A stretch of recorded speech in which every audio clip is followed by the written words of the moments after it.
Okay, guys, I wanted to make a video um, basically about some thoughts I've been having. And those thoughts are basically about pride and also about what is the point of goodness, like acting in a way that is good behavior.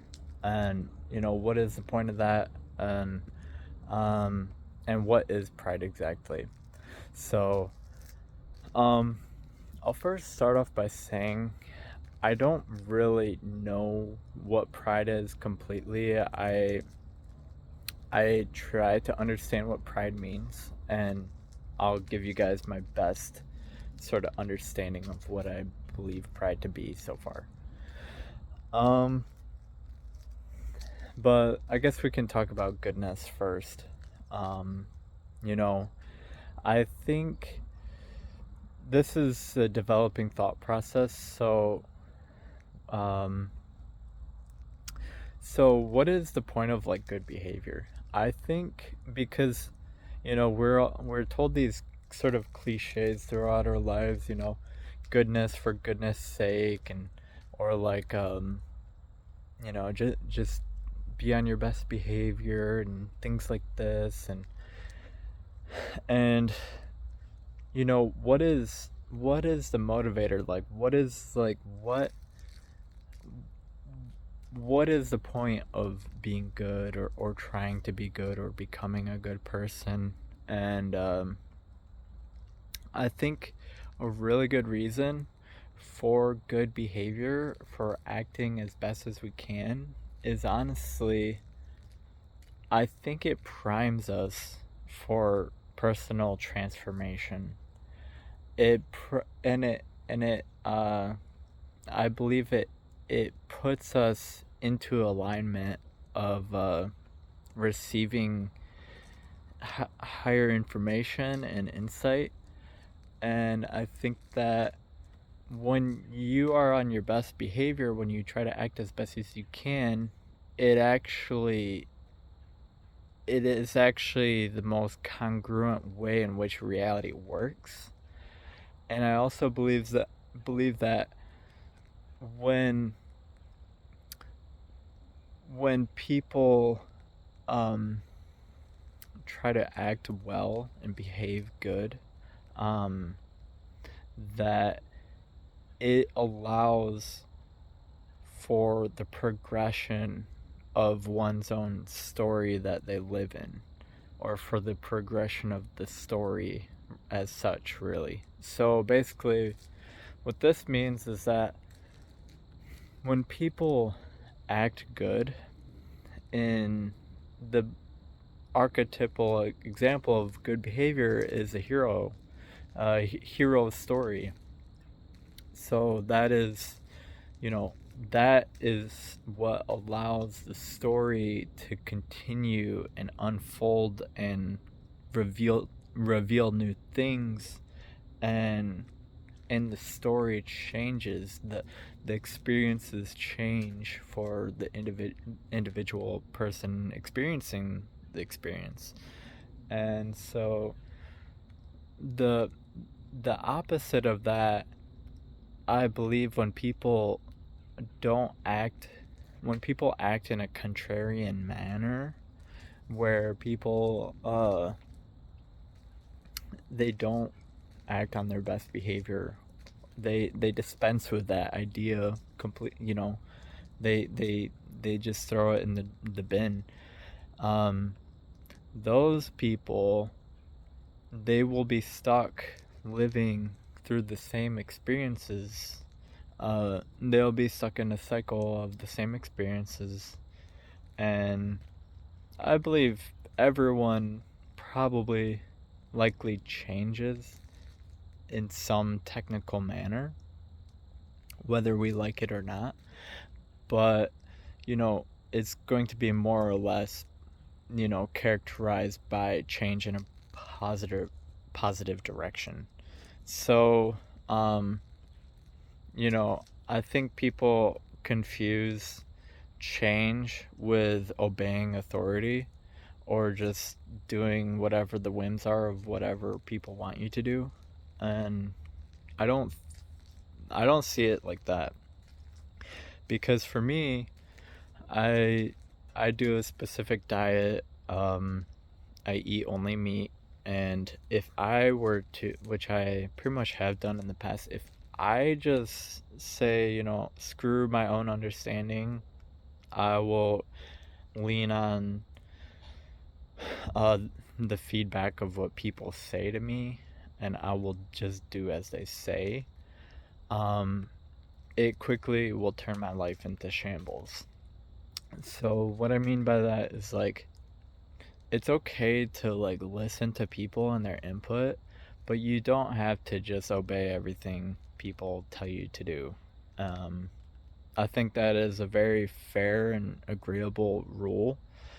Um, and I think that is an area that I see in Christianity where I don't quite, where I kind of tweak my head a little bit and, like, you know, because I think there is something pathological about just doing what you're told, or like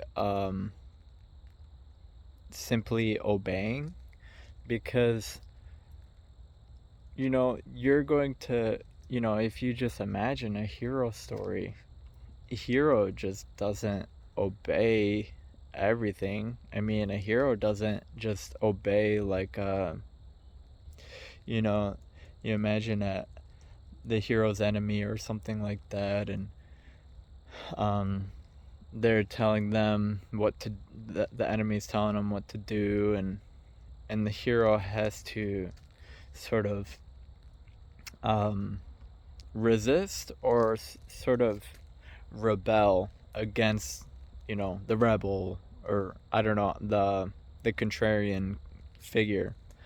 And so there's that. um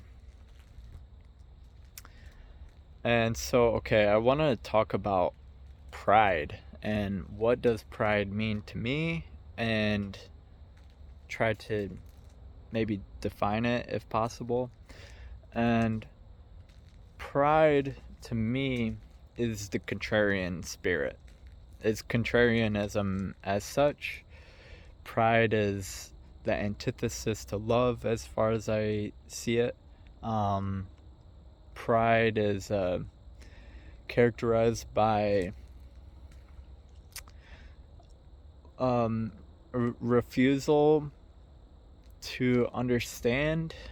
Um, Basically, pride is characterized by um, refusing to really know anything, or like refusal to know, refusal to acquire new knowledge. Like, pride is an input output issue. Pride has all the output.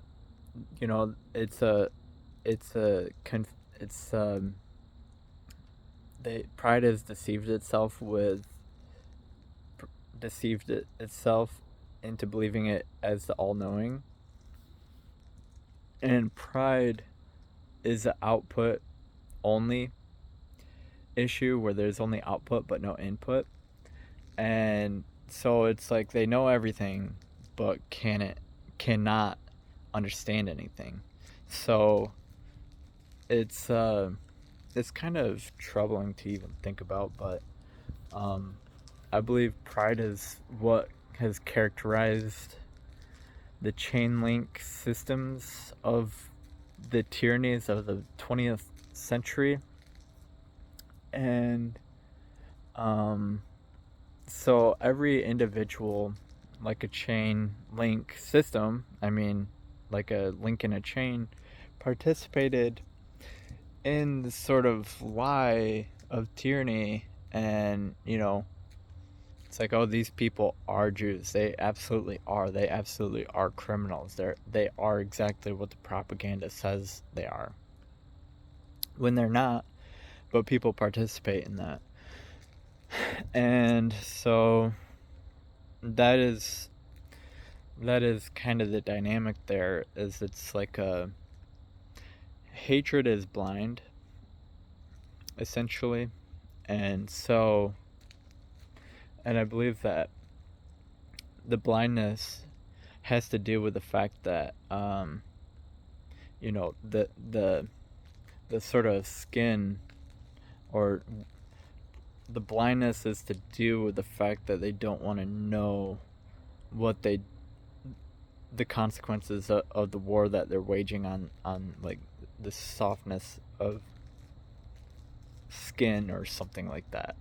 Like they don't want to uh, see the innocence. They don't want to experience the regret of seeing what they do. You know, we know that quote in the Bible, um, which is, you know, forgive them for they know not what they do. When Jesus was talking about those who were persecuting him, um, asking for God to forgive them. Um, and if we stop to think about that, you know, they know not what they do. You know, we think about that. And then we think the people who weren't persecuting Jesus, they must have known then. That implies that those that didn't do as the persecutors of Jesus, they must have known where the persecutors of Jesus didn't know. So it's like a dynamic there, and I see that dynamic in my own life, and it in just this people's behavior, is that the more that we are able to see the consequences of our own actions, um, we're able to kind of have that foresight of like, okay, you know, um, if I do such and such, there's certain consequences that will take of that, and and accounting for that information can help steer person can course correct someone into a better direction. And pride is characterized by a lack of accountability, and accountability is really an overused word, but you know, a lot of people don't really know what accountability even means. uh, People think that if we just punish people, it'll magically make them accountable, but you know, make them the perfect slaves or servants to our cause. It doesn't work out like that. um, Accountability is more so, you know, accounting. You know, you take into account, you see, um, you take into account certain data points to factor into the equation, and that's what accounting means to me. So like, people will lack accountability because they want the they see the equation, uh they want it's it's manipulating an equation into what they want it to be rather than what it, you know, truly is. So it's you know, so I also see pride. I see this characteristic of pride where um pride is kind of like, it'll its master is the pleasure of the moment. So like, um you know, it's kind of this idea of, you know, we all die anyways, so, you know, why not just take whatever pleasure is at hand, you know? And there's something really dark about that idea, because you know, pleasure, I don't think, you know, we can really just minimize or like rationalize the complex meaning of things as just mere pleasure. So like, basically saying, you know, pleasure isn't everything. And so like, and it also has to deal with that lack of accountability. So, you know, you may do something that is pleasurable. I could just go eat some cookies, but it'll make me, I have to account in my mind what the consequences of that are. And what those consequences are is that I can't just stop at one cookie. Well, I can't just stop at a few, I I know what will happen if I did that. I would get cravings and I would want to go buy more. And I would buy more and more. And it would just be an issue to where it would probably lead me to binging. And so accounting for that information is like, okay, I don't think I should go do that then, And so, and it can take time to account for things like that. It's not all just intrinsic what we know, or it's not like an intrinsic thing. It's more so like we got to inform ourselves and look out, basically. And so yeah, another thing too about pride, especially in its context to past tyrannies, is that it forgoes corrective feedback. It forgoes course correction. The course corrective, course feedback. I probably didn't say that exactly right, but yeah, like basically course corrective information input, even like criticism and dissent, so I think a good person honestly is able to withstand feedback. I know how tough it can get though, so it's not easy to listen to a lot of that stuff. I've definitely had my fair share of people's judgments and stuff, and you really just gotta weigh it out, and just assess, how valid is this, how does it weigh out to my own personal understanding of myself or whatever, and and a lot of the times the dissent, the people talking crap, it's like it may not really even weigh out to be like a major significant weight it's important to account for, but it may not be as heavy of a weight as what you might think it to be. So like, it's important to I guess sort of have your own sort of understanding of yourself. And I believe this too. This is actually kind of moving on to a third topic where we should probably, I believe that we should focus on our own goodness, and rather than trying to worry about the goodness and or evilness of other people. Like, we should prioritize our own selves first in that regard, because it is it's our own sort of salvation in a sense, so it's our own sort of like we should worry about our own judgment first before we worry about other people's judgment, in a way. Like, that's just kind of how I see it. Like, it's more important for me to make sure that I'm good first before trying to make sure other people are good. Like, because um, people are going to people, and there's going to be people out there that just are clawing their way through life, and um, things might happen because of that, and we shouldn't. If we have a solid foundation in our own judgment,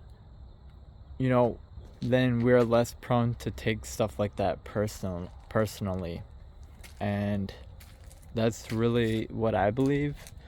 And it also is like, it goes back to, how we act. If we act good, then I don't think we should have anything to worry about. um and that's what I believe. And from my experience of doing psychedelics and stuff, and fear of death and stuff, I think fear of death, this is more so getting onto topics that I haven't really thought through a whole lot, but I think fear of death is like, I think it has to do with fear of judgment. And it's basically like, we that's I think that is pretty much what fear of death is it's fear of judgment. And like, um it's pretty much like, if you really do your best to just make sure you're a good person, or moving forward, you try to take the best path possible, then that should alleviate a lot of your concerns over judgment. Because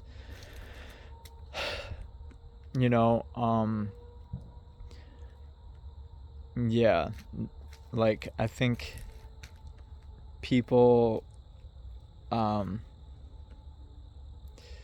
yeah, I think that's just important, making sure you're good with yourself, in that regards. And that should help a lot with, like,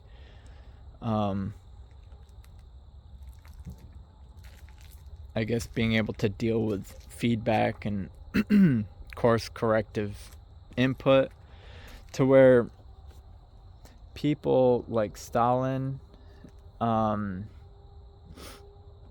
Stalin is really the prime example, in my own opinion, of this characterization. Stalin, he pretty much, he got to a point where he is so unable to take course corrective feedback, to hear input. He couldn't tolerate people making jokes about him. He couldn't tolerate people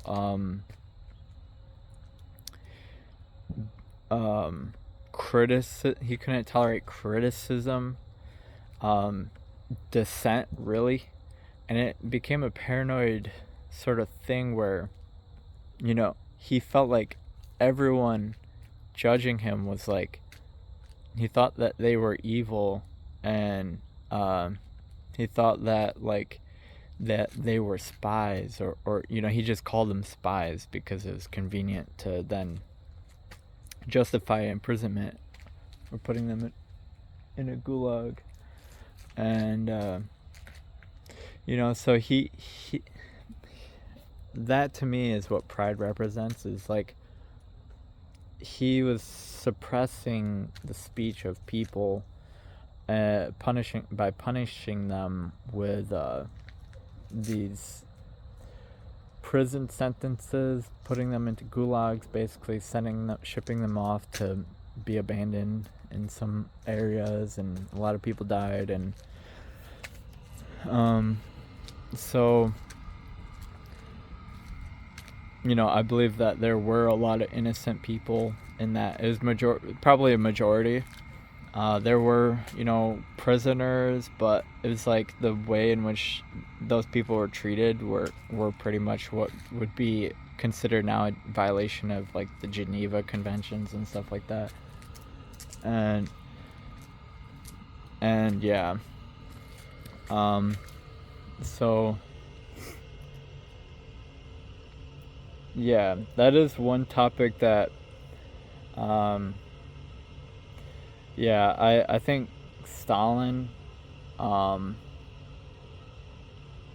he in a sense is a person that you can't criticize uh, without consequence, and and I think it has to deal with that whole dynamic of like, um, I think I think he knew what he was doing, but he didn't really want to like, um, I don't think he really wanted to know, so he just kind of, um, and a lot of people were lockstep in that whole paradigm. You know, it's like you can't tell them they're wrong because they just want to believe that they're right, and it's there's really no course correction there, and so um, you know, we have to get right with ourselves first, because there's just going to be some people out there that, you know, there's going to be bigger dragons basically out there, you know, and so um, yeah, if we can work on improving ourselves, um, then then you know, that's really all that we should really. Basically what I mean is like, I should probably wrap this video up though, so it doesn't get too tangential. But basically, you know, some people will try to force others to be good, or have some sort of payback. You know, I gave someone like $400 recently, and they just, and this person spent it on some sort of frivolous thing, and like, and for me it's like, I understand people enough to where it's like, this wasn't much of a shock to me, to think that someone could just blow $400 on nothing, have nothing to show for it basically. And you know, I pretty much was like, okay, you know, what's next? You know, I didn't really get tangled up in that, but I had someone told me who was there to witness that, they told me that if that happened to them, if someone spent $400 that they gave to them, or yeah, that if they gave someone $400 and then they saw how they spent it, they said that it would make them angry and mad, and like it would piss them off, and like, you know, I think so many people, their default in this world is basically like, you know, if we get mad, that we see that as righteousness and we don't question it as being wrong. And we basically try to justify anger and hatred, and people lean into it, and people really like embroil themselves in these emotions, and it's like people indulge really in resentment and bitter emotions, and people meditate on them, and we think that, you know, if we could just punish someone, and, you know, let them know how angry or mad we are or whatever, or like, if we just rile ourselves up as much as possible, that it will lead to a better outcome that people will do what we want, or that we will get our way. And I don't think this is the correct approach.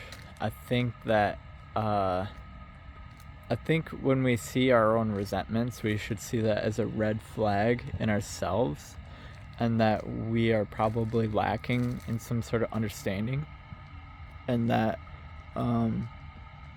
we should probably work to de-escalate ourselves and to mitigate our resentments and our hatred, and to not even identify with them, but to just to witness them and to kind of bridge those gaps of like our understanding, perhaps, you know, and to see that, okay, we're probably off in some ways here, you know, because I don't think, you know, anger and violence is the proper response, and I don't think we should wish for that to be the case either. You know, there's got to be a better way, and yeah, I think, you know, we can resolve things in a peaceful manner, or at least, you know, if not, you know, just try to, like I said earlier, you know, like goodness is really paramount. Your own personal goodness is paramount, and so that's what we should really worry about. We shouldn't really worry so much about others, you know, because we think that maybe we could educate people, but, you know, I think there's a lot of people here that don't want to be educated, so, you know, and we should just account for that and realize it is what it is, you know. And okay, so thank you guys for watching this. I know people don't watch this right now as I upload it. I might have some people watch it, but just sort of throwing this up as time capsule, blah blah blah. Okay, thank you guys for watching. Much love. Give me your thoughts. Till next time, see ya. Adios.